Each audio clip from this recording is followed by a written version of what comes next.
Saudara-saudari, marilah kita mendengarkan renungan dengan judul Tak Ada Orang yang Sempurna, yang berdasarkan pada Injil Lukas bab 18 ayat 13. Tetapi pemungut cukai itu berdiri jauh-jauh, bahkan ia tidak berani menengadah ke langit, melainkan ia memukul diri dan berkata, "Ya Allah, kasihanilah aku, orang berdosa ini." Dalam nama Bapa dan Putra dan Roh Kudus. Amin. Saudara-saudari terkasih dalam nama Tuhan Yesus Kristus, izinkan saya bertanya di awal renungan hari ini, apakah Anda mempunyai seseorang yang Anda agungkan atau idolakan karena orang itu menginspirasi Anda? Seorang anak ketika ditanya ibu guru di sekolah, siapa idolanya? Ia berkata, "Idolaku adalah ayahku." Ketika ditanya lebih lanjut apa alasannya, dengan sikap dia menjawab, "Karena ayah sayang pada kami sekeluarga.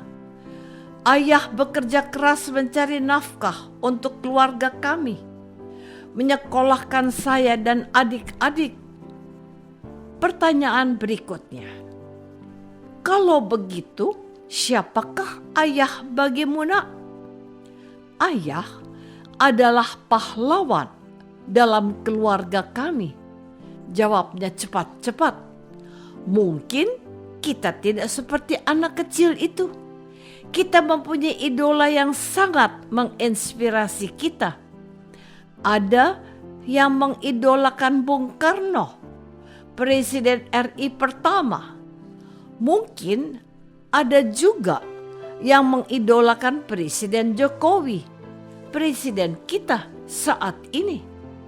Seorang suster mengidolakan Santa Teresa dari Kalkuta, sementara seorang calon pastor mengagumi Romo Mangun yang memperjuangkan wong cilik di kawasan Kalicode, Yogyakarta.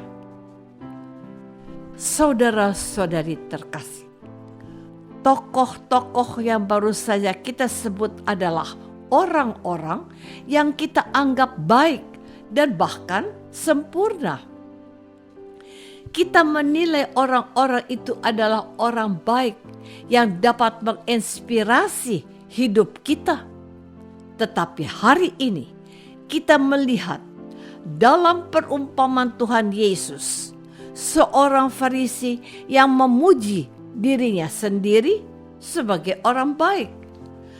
Dalam doanya ia berkata, "Ya Allah, aku mengucap syukur kepadamu karena aku tidak sama seperti semua orang, bukan perampok, bukan orang lalim, bukan pezinah, dan juga bukan seperti pemungut cukai ini. Aku berpuasa 2 kali seminggu.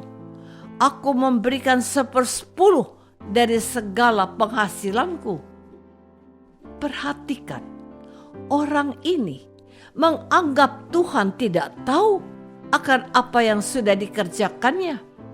Dia pamer kesalehan kepada Tuhan. Parahnya, dalam doanya dia merasa diri sudah sempurna, bahkan lebih unggul dari pemungut cukai yang digolongkan kelompok orang berdosa. Berbanding terbalik dengan dia, si pemungut cukai berdoa kepada Tuhan, "Ya Allah, kasihanilah aku, orang yang berdosa ini." Orang ini merasa diri tidak pantas di hadapan Tuhan. Ia menantikan kerahiman dan belas kasih dari Tuhan karena ia tahu dirinya tidak sempurna. Saudara-saudari terkasih, di akhir perumpamaannya, Tuhan Yesus berfirman, "Aku berkata kepadamu, orang ini, yaitu pemungut cukai, pulang ke rumahnya sebagai orang yang dibenarkan Allah, dan orang Farisi itu tidak. Sebab barang siapa meninggikan diri, ia akan direndahkan. Dan barang siapa merendahkan diri, ia akan ditinggikan." Menarik untuk diperhatikan bahwa dua sosok yang ditampilkan Tuhan Yesus dalam perumpamaan ini, mereka mewakili dua kelompok orang di dalam masyarakat Yahudi. Yang satu adalah kelompok orang yang merasa sudah benar di hadapan Allah karena taat melaksanakan hukum Taurat dan ajaran para nabi.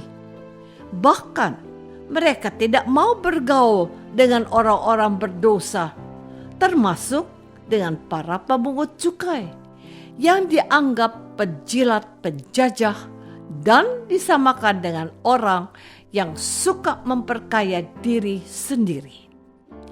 Namun, pemungut cukai ini menyadari bahwa dirinya membutuhkan belas kasihan, terutama belas kasihan dari Allah sendiri. Dalam doanya, orang Farisi itu menganggap dirinya pantas di hadapan Allah karena sudah melakukan apa saja yang diperintahkan dalam Taurat. Sayangnya, dia menghina orang lain yang tidak sesempurna dirinya. Pertanyaannya, siapakah yang sempurna di hadapan Tuhan? Santo Yohanes berkata, "Jika kita berkata bahwa kita tidak berdosa, maka kita menipu diri kita sendiri dan kebenaran tidak ada di dalam kita." 1 Yohanes bab 1 ayat 8.